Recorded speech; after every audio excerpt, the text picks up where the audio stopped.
Tonight on News 5 Live, arguments conclude in the case against PM Barrow and Financial Secretary Joe Waite brought by John Briceño and Julius Espat. The judgment is reserved. Mental patient Colin Francis has been offered bail for the attempted murder of nurse Agustina Eligio, but has still not been charged in the death of Nestor Vasquez Jr. Is the Lands Department still a hotbed of corruption? A tie in day 2 of the Best Warrior competition, and we go one-on-one with the incoming commandant of the Belize Coast Guard. Details of these stories and more coming up in tonight's newscast.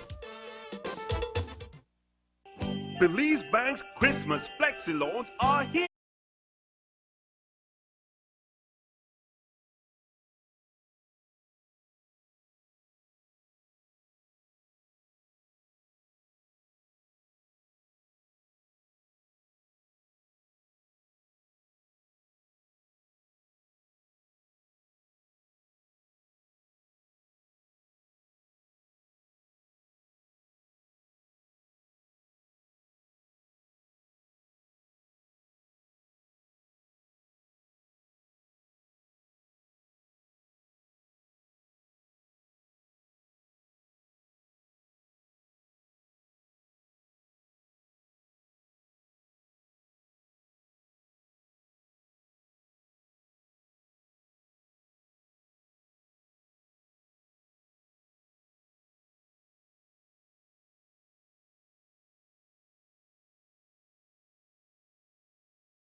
Good evening. Welcome to News 5 Live for Thursday, November 21st. I am Marlene Cuellar. Arguments wrapped up before the Chief Justice Kenneth Benjamin on a case brought against the government by John Briceño and Julius Espat of the People's United Party. In the two-day proceedings, the PUP argued that the government spent $1.3 billion without required approval, and that is against the law. In his testimony today, the FinSec, Joseph Waite, agreed there is slippage, but says the sum is only 10% of the budget for the year in question. For the PUP, it is a loan that has to be repaid by the people and requires accountability. News 5's Isani Caetano reports. You mean that the People's United Party, led by John Briceño, has mounted a legal challenge against the government of Belize for its expenditure of public funds. The lawsuit, in which Prime Minister Dean Barrow, Financial Secretary Joseph Waite, and Attorney General Michael Perfit are all named as defendants, stems from the Finance and Audit Reform Act of 2005, Revised Edition 2011. That piece of legislation sets out a prescribed sum of money which cannot be exceeded without parliamentary approval. In this case, over $1.3 billion is said to have been spent without official sanction. indeed the supplementaries have been late in being put to the House, and in fact we've conceded that. It's been an age-old practice. Okay, we want to fix it. In fact, if you look, you can see that the frequency of the supplementaries have been coming faster, indeed a little late. But I remember as a young man many years ago, we did 10 years worth of supplementaries at one time. Back in March, Deputy Party Leader Julius Espat, Chairman of the Public Accounts Committee, filed a claim against PM Barrow, the Minister of Finance, for illegally spending monies from the public purse. This included the Petrocaribbean funds from Venezuela, which were used for massive infrastructure projects across the country. They are trying to say that they didn't know the amount of money, so that they couldn't go to the House to seek approval because they didn't know the value, because of every ship that comes in, the values are different. What the attorneys basically established was that they knew, because there was an account in Central Bank by APEB. And so when they requested, or the Prime Minister requested to use the money, it is known, the value is known. They just don't follow the law. They don't have respect for the rule of law. And in my opinion, they are disrespecting the entire nation. According to Financial Secretary Joseph Waite, it is customary for government to proceed with its expenses and then return sometime thereafter for supplementary appropriation. This has been the case with a $100 million expenditure in 2012 that is yet to be approved retroactively. Indeed, and I use the word slippage, we have not put the supplementary request to the House. To put things in perspective, that supplementary 100 million may sound like a lot of money, but it's about 10% of the overall budget for that year. And in fact, when you look at all the supplementaries they list, still it's within 6, 7 or 8% of the total spending over that period, which the average budget is about 900 million a year. And this is going back, what, to 2000, 2005 or so? Notwithstanding its applicability to the past, these are borrowed monies that have to be repaid, a point that is not lost on Attorney Eamon Courtney. Don't forget, it's a loan. You, Isani, I have to pay back that loan. So what do you mean? Hundreds of millions of dollars remain unpaid. The government of Belize has used that money without accountability, and we, Belizean taxpayers, have to pay it back. This case sets the basis for further inquiry and to find out where all this money went. The Ministry of Finance, according to the FinSec, is the smallest government department with the least employees. While he says that it's no excuse, Waite attributes a delay in putting together supplementaries to a lack of manpower. But remember, the Ministry of Finance is perhaps one of the smallest ministries in the government, numbers-wise, with staff, and we have some big responsibilities. I'm not saying it as an excuse, but it's just the reality of the situation. Huh? Reporting for News 5, I am Isana Cayetano. The case suit against the Minister of Finance, the Financial Secretary, and the Attorney General hinges on 4 main points, and at the conclusion of the hearing, Espat told the media that the attorney for the government conceded to 2 of those 4 claims pertaining to the supplementary appropriation. Judgment in the matter has been reserved until January 21st, 2020. Here's what Public Accounts Chairman Espat shared with the media following the trial. From what I understood, we had 4 claims, and 2 of them the attorney conceded. The important one was in the Auditor General's report, the 2012-2013 report, where she stated that money was spent without Parliament's approval. They conceded, so they said that was unconstitutional. It was not the judge saying that, it was the defense attorney saying that. And they agreed that it was unconstitutional. The second one was all the supplementary allocations that was listed, which is close to $1.3 billion. They conceded that that was also unconstitutional. The 2 other topics that were discussed was the unconstitutionality of the Finance and Audit Act reform when it pertains to using a contingency fund instead of the consolidated fund. That had arguments back and forth. I don't see how they can win that one, but that's judgment is reserved for that. And the other one is the legality or the constitution. If it is constitutional, what they did with the amendment to the Petrocarib loan act. That one had the dates back and forth, and I still cannot see how the judge will go against that one. But so we can definitely say that 2 or 4 they have considered already on the unconstitutionality. What was revealing to me was that they're not saying that they were right now, they have agreed that they were wrong. Now they are pleading to the court and asking for leniency because we don't leave Caribbean nation and that's how we do things.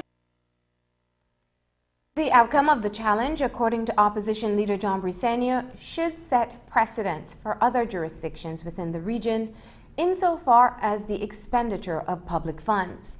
He also explains why the People's United Party proceeded with the claim, despite the notion that the PUP may very well form the next government in 2020.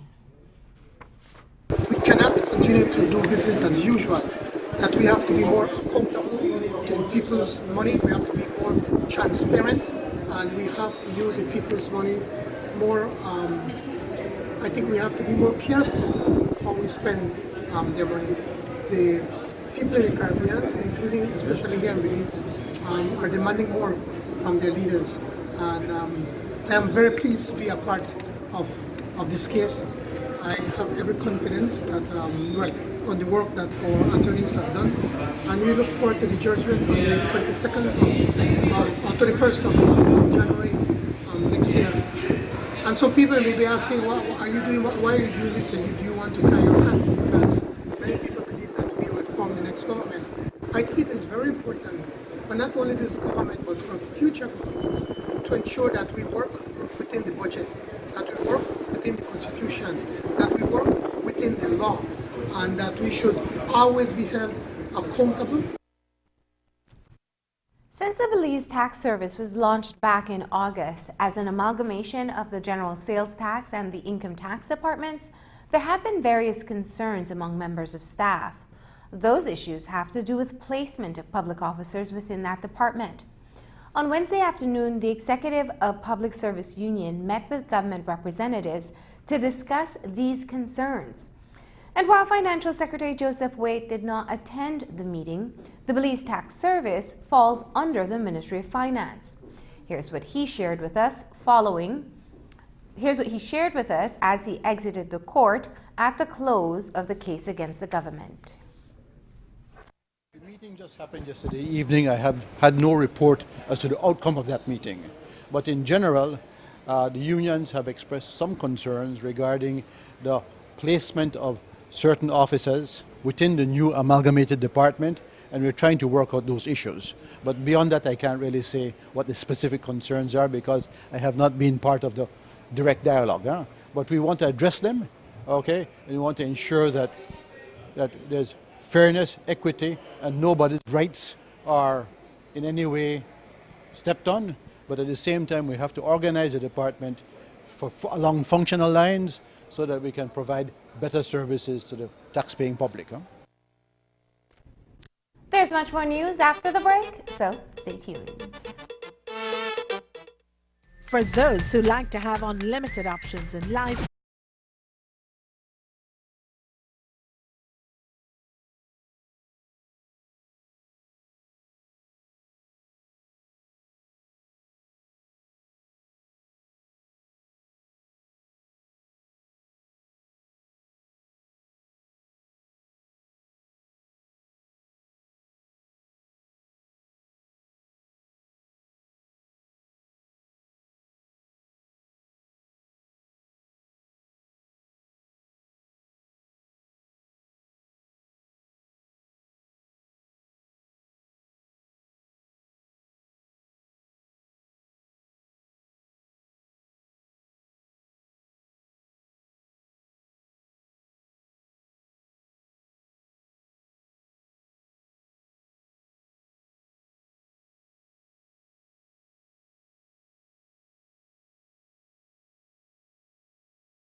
This morning, 28-year-old Colin Francis was offered bail for the attempted murder of nurse Augustina Eligio. Bail was set at $8,000 plus 2 sureties of the same amount. We were made to understand that he wasn't able to meet bail up to 4 this evening. But there is one family on record that is not pleased that Francis was granted bail, and that's the family of Nestor Vasquez Jr. If you'll recall, back in June of this year, Francis was inside a cell with Vasquez Jr. at the Queen Street Police Station when he attacked and killed Vasquez. Just days before that, Collins viciously attacked Nurse Eligio with a knife at the Port Loyola Health Clinic.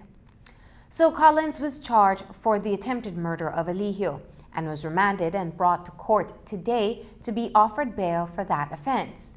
In the case of Vasquez Jr., Collins hasn't been charged with any offense. So far, only 2 police officers were dismissed, a punishment which the Vasquez family believes is too light. Nestor's brother, Jules Vasquez, spoke with the media this afternoon to express the family's anger and frustration about the delay in levying charges on Collins for Nestor's death. Vasquez says that they are also disappointed that Collins may be back out on the streets when he's clearly a danger to society. Here's what he had to say today. My family is dismayed, alarmed and angry that Mr. Francis, who killed my brother, is receiving bail when he has not been charged 5 months after, more than 5 months after the murder of my brother. He has not been charged for any offense. This is not a case where we have to find a who or we're not sure. There were only 2 people in that cell. One came out unconscious, comatose, and died in 48 hours. Never knew consciousness again after going into that cell. So the other person has to be responsible. We are so dismayed that no charge has been brought. But we are also so alarmed at this justice system because this man is a danger. In 1 week, he tried to kill a nurse and he killed my brother. And I don't know under what circumstances he got bail, but what is this justice system that we can't bring a charge against a man who is clearly responsible for the death of Nestor Vasquez Jr. Indeed, it may be judged that he's not mentally well enough to be charged, but he was charged for attempted murder, so he can be charged for murder. And we do believe, we are certain, that he is guilty of the murder of my brother.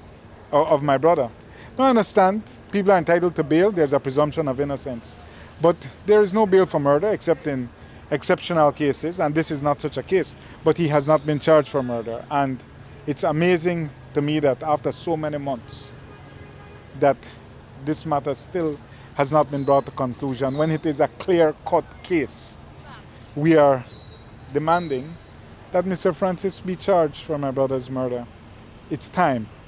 There has been too much time. Someone has to answer for the death of my brother. His life was worth a whole lot to the family. According to Jules Vasquez, the family hasn't heard of further development in the case. He says that he has reached out to the Director of Public Prosecution.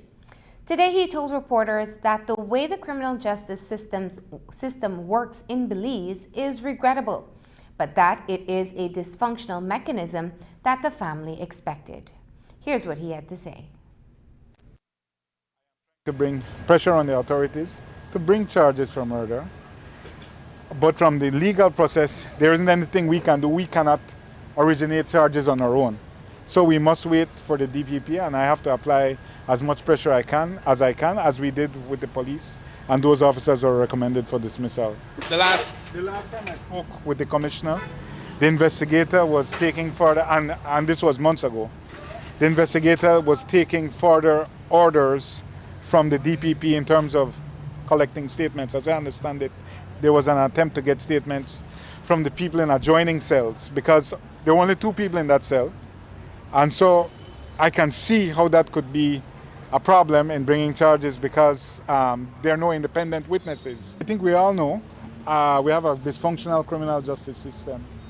And it's a criminal justice system that does not protect people, it does not control dangerous people, and it does not keep society safe. And I think this, you know, people have asked me what's my reaction. Obviously, I'm very deeply hurt about it, but again, I am not surprised because I deal with this criminal justice system every day, and I know that injustice invades the life of so many citizens. I am one now. My family is one now. So it is very disappointing, but regrettably not unexpected. Guatemalan squatters who continue to illegally occupy private property belonging to businessman Jorge Espat on the Belizean side of the western border near the adjacency zone continues to be an issue. Despite having reached out to the Ministry of Foreign Affairs, the matter seems to be treated with little to no urgency on the part of the government. On Wednesday, Espat met with opposition leader John Briceño, who has since considered providing legal assistance through the party's attorneys to take up the matter in court.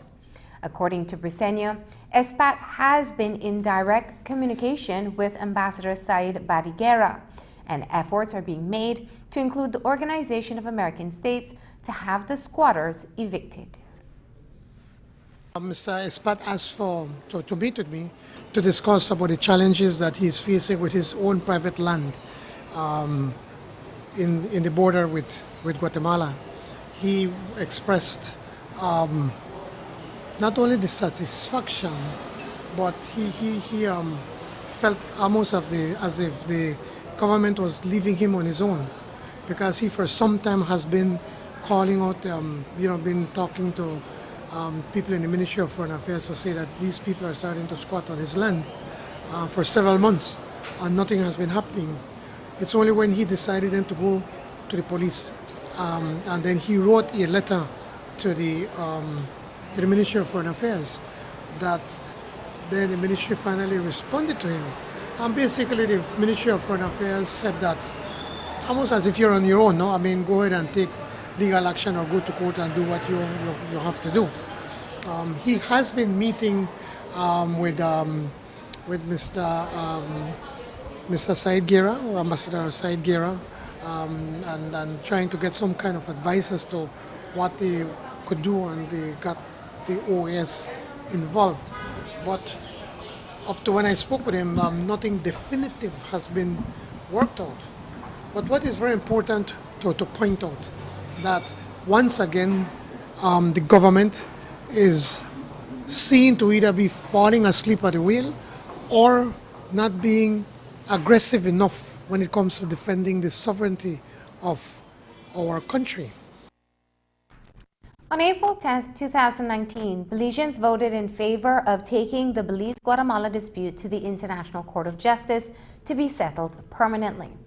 A month later, Belize submitted its notification to the International Court of Justice, which put in motion procedures agreed in the 2008 special agreement. It is expected that in 1 year's time, Guatemala will file its claim and Belize will respond a year after. A bipartisan committee of 4 persons, including Foreign Minister Wilfred Seti Ellington, Attorney General Michael Perifete, Attorney Eamon Courtney, and Attorney Leslie Mendez, was formed. Opposition leader John Briceño says that the committee is functioning well and that lawyers who would represent Belize at the ICJ have been identified. That committee seems to be working very well. There's full cooperation between the Attorney General, the Foreign Minister, and our lead former Senator Courtney and Leslie Mendez. And right now they have been working very diligently in setting up the team of lawyers that are going to be representing them. And I'm very pleased with what I'm seeing, the caliber of lawyers that are getting, and I think it's an innovative way that our co-agents, both Assad Shuman and Alexis Rosado, the way they are taking the approach, I'm very happy about the way they're doing it. It's quite innovative and getting the best lawyers, but for the best price possible. That we're not splurging, but at the same time we're making sure that we get the best legal minds that can represent and defend what's rightly ours. So is that these lawyers at this last firm have been contracted already? It's not through law firms. I think they're doing it, these individual lawyers. I don't know if we've already signed contracts, but I've been informed some of the people that are going to be representing us. Are you able to share their names? I can't share the details. Olenchero Technical High School is the second largest secondary school in the Toledo district, and tonight it is without a principal. That is because acting principal Dr. Kent Arzu's last day in the capacity was on November 20th. News 5 understands that there is a deadlock between the board of directors of the high school and the Teaching Services Commission as to who should take up the post. Dr. Simeon Koch, who has passed the retirement age, is still a candidate for the position, despite the advice of the Teaching Services Commission that he be succeeded by a younger, aptly qualified candidate. We understand that Dr. Arzu, who has been with the institution for the past 17 years, is also eyeing the job. So is there something bubbling below the surface that is preventing Arzu from landing the post? It's a story we will continue to follow. News 5 has made several attempts to speak with the chairman of the board, but our calls have gone unanswered. After the break, did government acquire land for the Airport Link Road and then distribute it to party supporters? We'll tell you what the Minister of Lands has to say. November again, and time for Brother Summit's monumental 36th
moving Belize forward. In May 2018, the government signed a $34 million contract with Cisco Construction Limited for the construction of the Airport Link Road. Works are currently underway, which include the construction of a bridge, several roundabouts, and drainage. The government acquired land in that area to reportedly accommodate the designs. But reports reaching our newsroom are that lands along the road are being distributed to persons associated with the United Democratic Party. Minister of Lands Hugo Pat was asked about it. Land, do you know, has been bought over by the government in that stretch of land that's going to be the new Airport Link Road?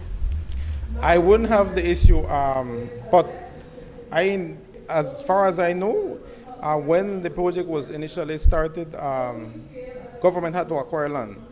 I understand there was a portion of national land, but in traversing to meet the designs, we had to meet private landowners to acquire land, and so that is a process that is happening jointly with the Ministry of Works. It is a process that projects going forward, the Ministry of Works has indicated that they are getting funding to address those particular issues. Would you dispel this allegation that has surfaced since those road works started that people are actually rushing in and taking land, or I'm not sure if that's backed up by any actual transaction of purchase of land in that area? Well, whenever there is any kind of development, people will always come in and develop the area. We have had instances where there is a physical map there. People are actually they have access, they have documents, but because of access issues, people don't build. And so whenever you have a road, it is a normal trend that people would come in and actually cultivate. An American investor says she has been jilted out of tens of thousands of dollars after a land transaction went south. Specific details of the allegations are still forthcoming, but we understand that the woman transferred monies to the individual's bank account and was hoping to receive her land documents. According to the woman, she was told that a meeting would have been set up with the Minister of Natural Resources, Hugo Pat, who denied knowledge of the situation but had some advice for foreigners who are considering buying lands in Belize. I think it is best for them to seek some sort of advice. Whenever you're transacting any land and there is a foreigner included, there is a heap of other procedures that need to be followed, particularly with central bank. And so any foreigner looking to buy land in our country, it is my advice for them to check with central bank before even making any transactions. Whenever there is a transaction including only locals, the transaction is pretty much straightforward. And so particularly to foreigners, my advice is take a look at what's happening at central bank before even thinking about considering either the sale or the purchase of any land within Belize. I can tell you that central bank is very much stringent on their requirements, and so whenever there is any omissions on the part of any seller or any buyer, obviously central bank will have to comply with its requirements. Land that is transacted between developers or between foreigners, it's normally the sale of private land. As Minister of Lands, I don't intervene much into that. If any issues arise, more than likely those will be legal issues. And so it is my concentration basically to stay within the ambit of national lands. In October 2013, Prime Minister Dean Barrow told the diaspora in Los Angeles that the Lands Department is another hotbed of corruption and that the administration tried to do something about the rot. The Ministry of Natural Resources has since changed hands on 4 occasions. Gaspar Vega, who resigned after a scandal emerged involving his son, Andre, former Attorney General and Senator Vanessa Retriege, who resigned in 2016, Dr. Carla Barnett, and now Corozal North Area Representative Hugo Pat. So what has been done to curb those corrupt deeds? Well, there are now persistent reports that money has to pass hands to get any transaction moving. Minister Pat says he does not believe that any government will reduce the level of corruption. Well, if those are things that are happening, I would more than welcome anyone who has proof of those eventualities. Certainly, I have had instances, particularly in my district, where people actually come in and tell us, look, I have paid X person to transact this land for me and I haven't seen any title. And I could recall of one very case where I actually told the person, look, I don't think there is any way you'll get this piece of land in question. It is private land. So consider your money lost. And if there is anything that we can do to help is come up with evidence. Coming up with that evidence is something that really the public and those involved hardly want to do. And so my advice to anybody, whenever you're transacting anything within the lands department, there is no need to pay. And if there's any fees that are payable, those will have to be collected by cashiers within the ministry, and a valid government receipt would have to be provided for that payment. So the Prime Minister had described the department as a hotbed of corruption. Do you believe that that level of corruption has reduced? Look, I don't think that any government will reduce the level of corruption. I think that once we are able to get the department to produce documents in a timely manner, I think that that level of corruption should go down. I get the sense that people use the issue of our lengthy processing to actually make a benefit out of this. And so we're trying to expedite the process to the best possible way so that we could actually give people a timeline for us to produce a document. According to Minister Pat, to enhance the land department's efficiency in providing its service, a community outreach program has been designed whereby the department's staff and officials, such as the minister and land commissioner, would travel to communities and address specific land issues. So far, 10 communities have been visited, and according to Minister Pat, the program is designed to be a permanent component of his ministry. The system is designed in such a way that people apply today, subject to the land being available, subject to the land being out of dispute. Approvals are given the following dates. So it is an express service, if you may call it, where we would go to the different communities and basically deal with problems that has to do with generations. And so the beauty of the program is that we go there, we face the problems, we solve problems, we come up with solutions, and people get their land documents rectified. If you would look only at the map that we have at Belize, you would notice that within our system there is a lot of national land. When you visit the national lands that we see on our system, you would realize that people are occupying it. Either it be for agricultural purposes or for the purposes of living. And so what we go in many instances is go in and rectify all issues that we have. We're dealing with issues from within the communities as it pertains to town and villages and agricultural lands. When we come back, a golf cart deal goes awfully wrong for a Placencia resident. If you have a baby on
A man from Placencia was conned out of $4,000.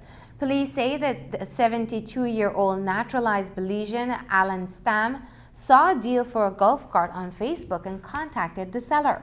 Stam met with the seller, someone with a profile name of Thomas Young, and gave him a part payment of $4,000.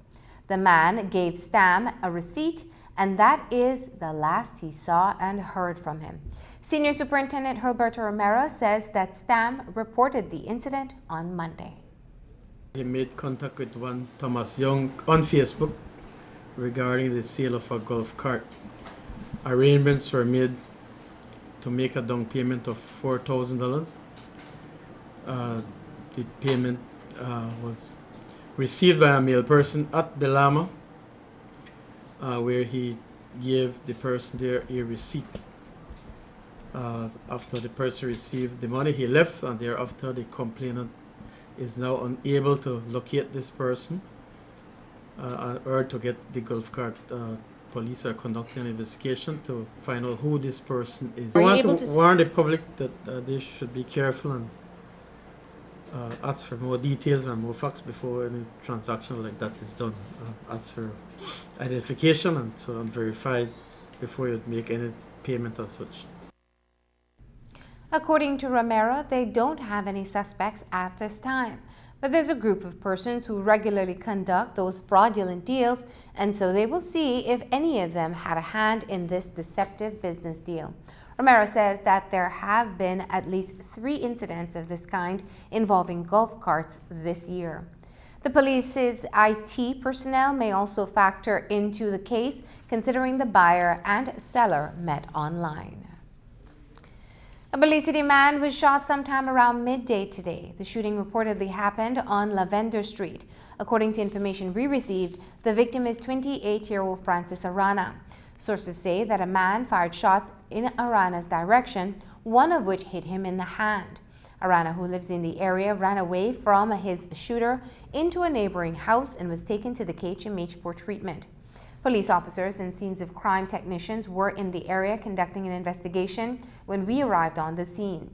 There's been no official word from the cops on the shooting. Coming up after the break, the Coast Guard to change command.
With over 100 years of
There will be a changing of the guard at the Belize Coast Guard.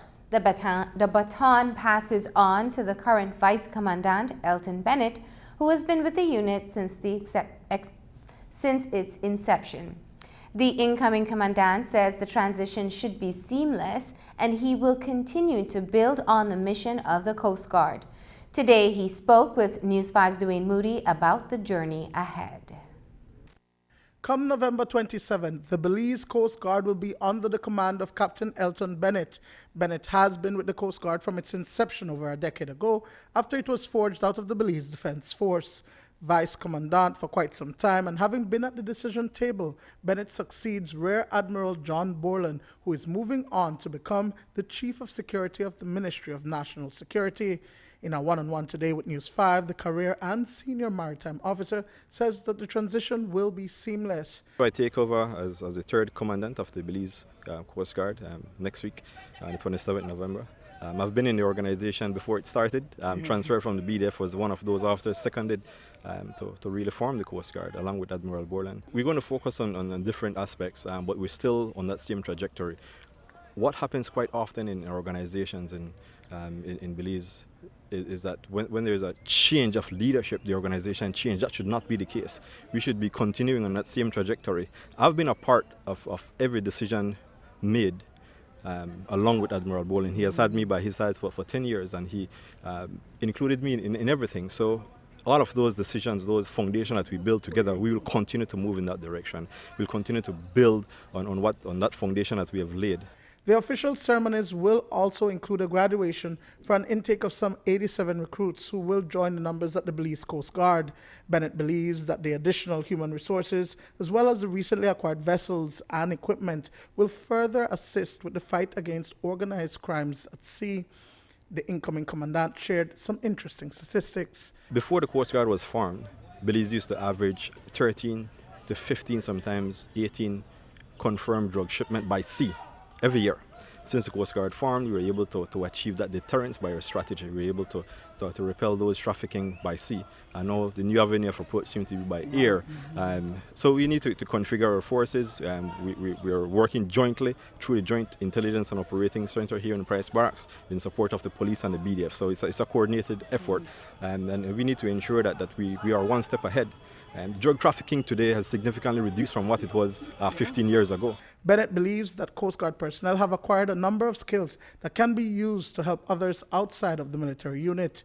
And that is one area that he intends to focus on. We've done a lot of capacity building over a few years, and now it's time to give back. It's time for us to engage with the community, build that public relations. We have a lot of expertise that we can help other sectors for example, in the medical field, in transportation, in search and rescue and boarding operations to help other organizations develop those capacities. So what I'm really looking forward to is the opportunity to export expertise from the Coast Guard. Dwayne Moody for News 5.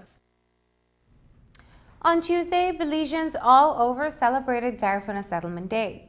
As part of the activities, an official program was held in the cultural capital, Dangriga.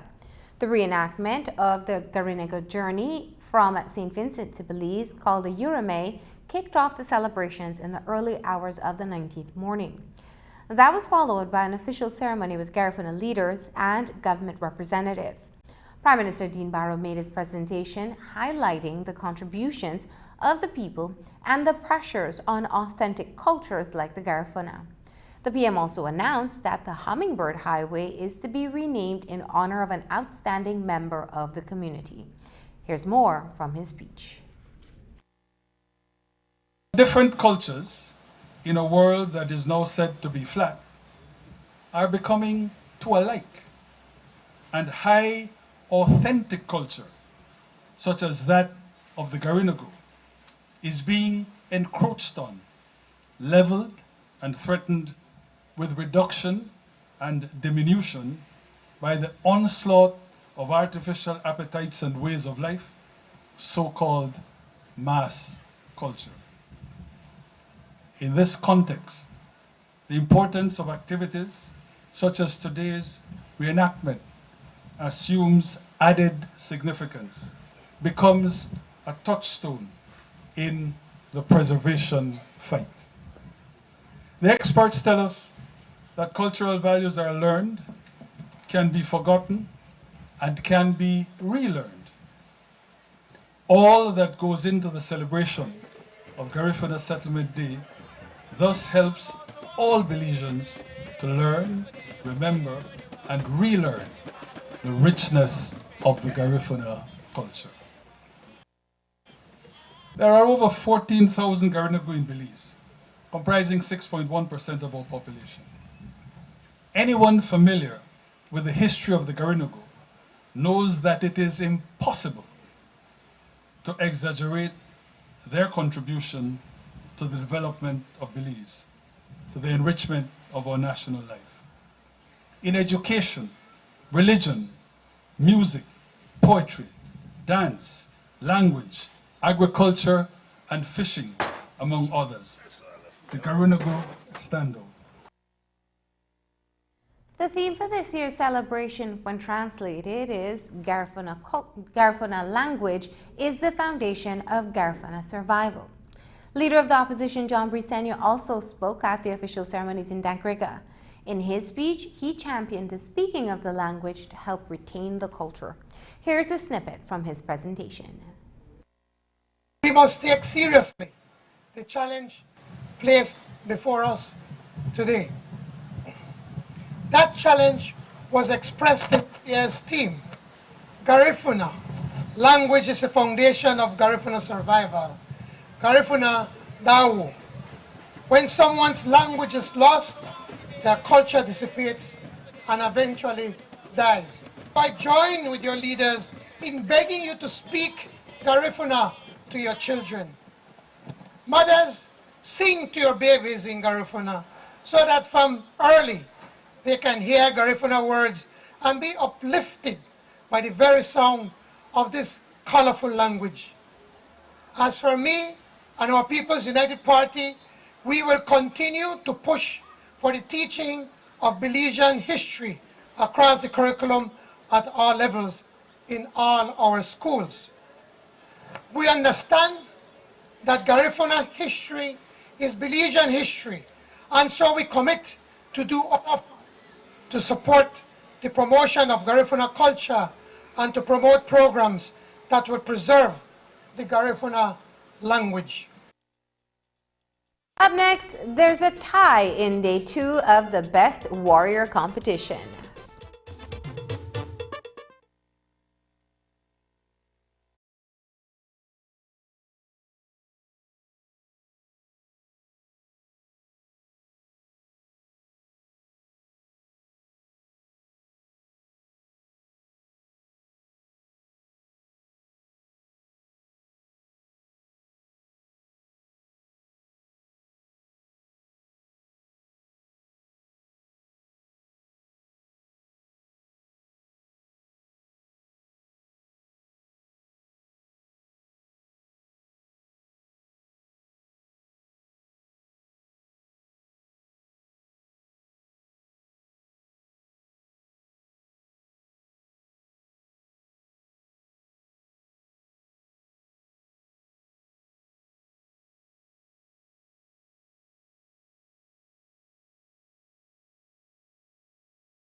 with a global perspective. Day 2 of the Best Warrior competition took the BDF and Coast Guard teams to Price Barracks, the home of the Belize Defense Force. The obstacles today were more grueling and the competition more fierce, producing a tie among the teams. But one common factor is teamwork, which both sides have to master to win. Here's News 5's Dwayne Moody with this report. Go! Going into day 2 of the 2019 Best Warrior competition, the CSAG team of the Belize Coast Guard was leading the contest, with the 1 battalion team from the Belize Defense Force closely behind with a 10-point difference. Today's events commenced at Price Barracks, the headquarters of the BDF, where the men had to swim some 15 laps in a pool before running 2 miles and then taking on the obstacle course at the BDF. Another intense day here. Teams are really driving hard, competing hard. Yesterday standing, we had the CSAG from the Coast Guard in first place, followed by Alpha Company in second place. So the competition is on. First event of the day. Once we're finished here from Price Barracks, we'll transition back to Coast Guard headquarters for the second event of day 2. This afternoon, we'll be having what is known as, or what is called the medley. So you'll do 4 kilometers. So every kilometer that you do, you'll pick up a burden.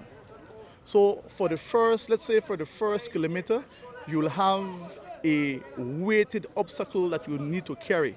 You do 1 kilometer with that burden, you come back to the start point, you remove that burden, you take on another burden, and you go another kilometer.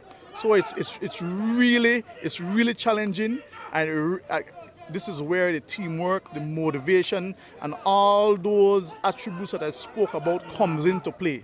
The leading Coast Guard team was highly motivated going into today's events.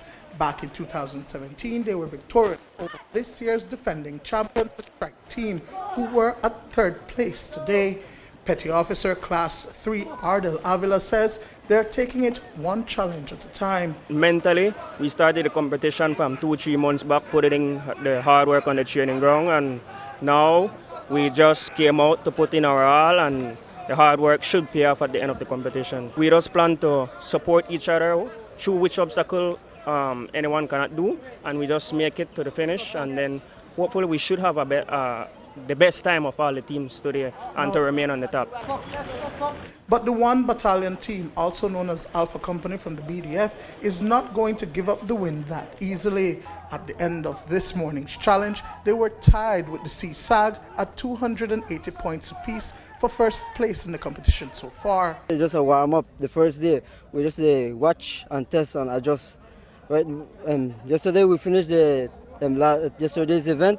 We came in second. Now our motive that we reach first place. This morning we get up well alert, well motivated, and we'll push for the first place. Warriors complain. So yesterday we did the event from their ground. Now it's our ground. I don't think it's a big difference. It's the same to me. Okay, so you think that for the first year BDF is going to take the title? Well, I believe we are moving forward to it, and we'll make sure we work hard to get it. With a unit from either of the security forces neck and neck, incoming Commandant of the Coast Guard, Elton Bennett, says that it fosters the camaraderie between both the Belize Defense Force and the Belize Coast Guard. Positive rivalry, I will call it, not tensions. We definitely look forward for our BDF counterparts to come and compete, because we train all year long, and then when we have that opportunity to really test yourself against your fighting forces in the BDF, that's when you really see what you're made of, and that's where you can see your benchmark and see if you're improving or not. So we definitely welcome the participation and the competition that BDF bring to this event. A big part of what we do on our annual calendar of events is the opportunity for the guys to really get out and test their physical strength. Their teamwork and cohesion is very important. So while it's a very physically demanding activity, what we're really looking at is team effort. You notice that some of the activities is based on a team time, and that's what we're really looking at. How those teams can train together and operate together, and looking forward for a competition like this where they can get out and demonstrate that. Dwayne Moody for News 5. And that's the news. Don't forget that tonight's broadcast is available in both text and streaming video at channel5belize.com. You can also connect with us on our Facebook page at facebook.com/News5Live. I'm Marlene Cuellar.